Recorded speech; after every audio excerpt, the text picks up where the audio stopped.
तो wrestling fans, क्या Cody Rhodes का टाइटल रेन सही में बोरिंग हो गया है? जी हाँ गाइस, कोडी रोड्स को अपनी स्टोरी फिनिश करे हुए एक हफ्ते हो गए हैं and it was just the second week of Raw. But जब भी मैं इंस्टाग्राम ओपन कर रहा हूँ और कोडी के जितने भी पोस्ट आ रहे हैं तो उसमें कुछ ना कुछ कमेंट्स जरूर रहते हैं that his title reign is already getting boring and all. हाँ, मैं मानता हूँ कि कुछ रोमन रेंस के फैंस ऐसा कर रहे हैं, ऐसा लिख रहे हैं because they are sad and they are missing tribal chief, so am I. But उसके साथ साथ कोडी रोड्स के फैंस भी उसको सपोर्ट कर रहे हैं। But what I actually felt today was that मैं आज खुद भी थोड़ा बोरिंग फील करने लग गया था कोडी रोड्स के सेगमेंट के साथ because he is just talking and talking only. I know he has a lot to tell his story and all of that, but मैं चाहता था कि थोड़ा एक्शन भी हमें देखने को मिले। ऑल्दो स्मैकडाउन में उसके चैलेंजर्स का मैच हुआ है, उसका चैलेंजर भी हमें बैकलैश के लिए मिल ही जाएगा। बट आई फेल्ट लाइक यार कोडी को ना एक वर्किंग हॉर्स चैंपियन होना था, लाइक सेथ फ्रीकिन रॉलिंस या फिर जॉन सीना जब यूनाइटेड स्टेट्स चैंपियन था तो ओपन चैलेंज रखता था ना, वैसा कुछ कोडी को इस वीक तो जरूर करना था। भले उसने लास्ट वीक ऐसा नहीं किया बट इस वीक उसे जरूर करना चाहिए था, ओपन चैलेंज तो रखना ही चाहिए था। और जिस हिसाब से सिचुएशंस हो रहे हैं उससे पता चल रहा है कि कोडी स्मैकडाउन में रहने वाला है और रॉ में भी ऑलरेडी बहुत सारे सुपरस्टार्स हैं जिनके साथ कोडी का मैच होना चाहिए था चैंपियनशिप को लेकर।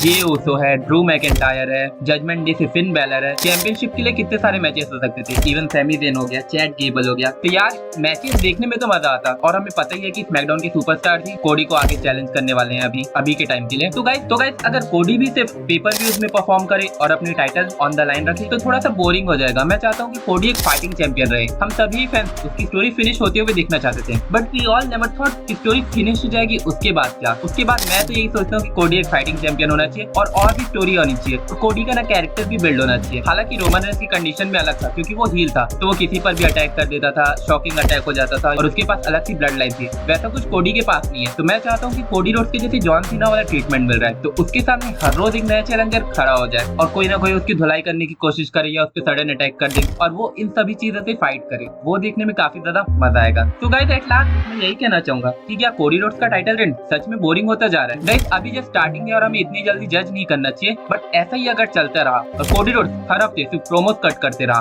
और उसकी स्टोरी में कुछ इंप्रूवमेंट नहीं आती है और कोई एक्शन यानी कि मैचेस हमें देखने को नहीं मिलते तो I am not sure guys कुछ ही हफ्तों में हमें कोडी बोरिंग लगने लग जाएगा। और जो मोस्टली रोमन के फैंस बोल रहे हैं और कमेंट कर रहे हैं वो सारी चीजें सच भी हो सकती है। तो WWE को उस पर ध्यान देना चाहिए and I know triple H is there, वो उन सभी चीजों का ध्यान देगा बट जल्दी करे गाइस बिकॉज एज अ कोडी fan I just want the best for him. और आज के रॉ में मुझे एक चीज अच्छी लगी कि कोडी रोड्स ने सेथ फ्रीकिन रॉलिंस को एक्नॉलेज किया। वो चीजें सुनकर मुझे सही में काफी ज्यादा अच्छी लगी। और द रॉक के बारे में बातें तो हर हफ्ते हो रही है, जब तक द रॉक नहीं है तो बातें तो होंगी। अगर द रॉक नहीं है तो हमारे पास और भी सुपरस्टार तो बातों के साथ लाते भी हो जाए। तो गाइस विद दिस मैं ये वीडियो यहीं एंड करता हूँ। If you like my video then make sure to hit that like button, subscribe to my YouTube channel and leave a comment.